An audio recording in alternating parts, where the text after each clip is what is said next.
মহাকাশ সম্পর্কে ছাত্রছাত্রীদের মধ্যে আগ্রহ বাড়াতে অনুষ্ঠিত হলো বিশেষ কুইজ প্রতিযোগিতা। 2023 সালের 23শে আগস্ট জাতীয় মহাকাশ দিবসের দিনেই ভারতীয় মহাকাশ গবেষণা কেন্দ্র ইসরোর তৈরি চন্দ্রযান-3-এর ল্যান্ডার বিক্রম সফলভাবে চাঁদের দক্ষিণ মেরুর কাছাকাছি অবতরণ করে। সেই ঐতিহাসিক সাফল্যের উদযাপন ও স্কুল পড়ুয়াদের মধ্যে বিজ্ঞান ও মহাকাশ সম্পর্কে আগ্রহ বৃদ্ধি করতে দেশের অন্যতম বৃহৎ মহাকাশ ভিত্তিক আন্তঃবিদ্যালয় কুইজ প্রতিযোগিতা স্টেলার স্পেস কুইজ 2025-এর গ্র্যান্ড ফিনালে অনুষ্ঠিত হল রাজারহাটের আইআইটি খড়গপুর রিসার্চ পার্কে।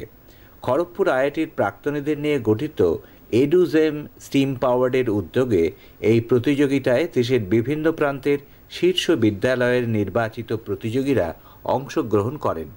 সংস্থার প্রতিষ্ঠাতা ও সিইও রাজীব আগরওয়াল বলেন, এই উদ্যোগের মাধ্যমে আগামী প্রজন্মের ছাত্রছাত্রীরা বিজ্ঞান ও প্রযুক্তিতে আরও উৎসাহী হবে এবং বিজ্ঞানের নানা উদ্ভাবনের কাজে যুক্ত হবে।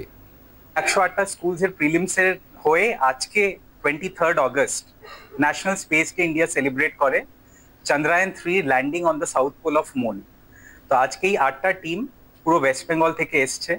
এই 8টা ফাইনালিস্ট ওরা আজকে টপ 3 পজিশনসের জন্য কম্পিট করবে। আজকের থিম হচ্ছে এম ফর দ্য স্টার্স, মানে আমরা এই বাচ্চাদের, টিচারদের, স্কুল লিডার সবাই যারা আছেন ওনাদের এটাই বলতে চাই যে we should all aim for the stars and then aim for excellence.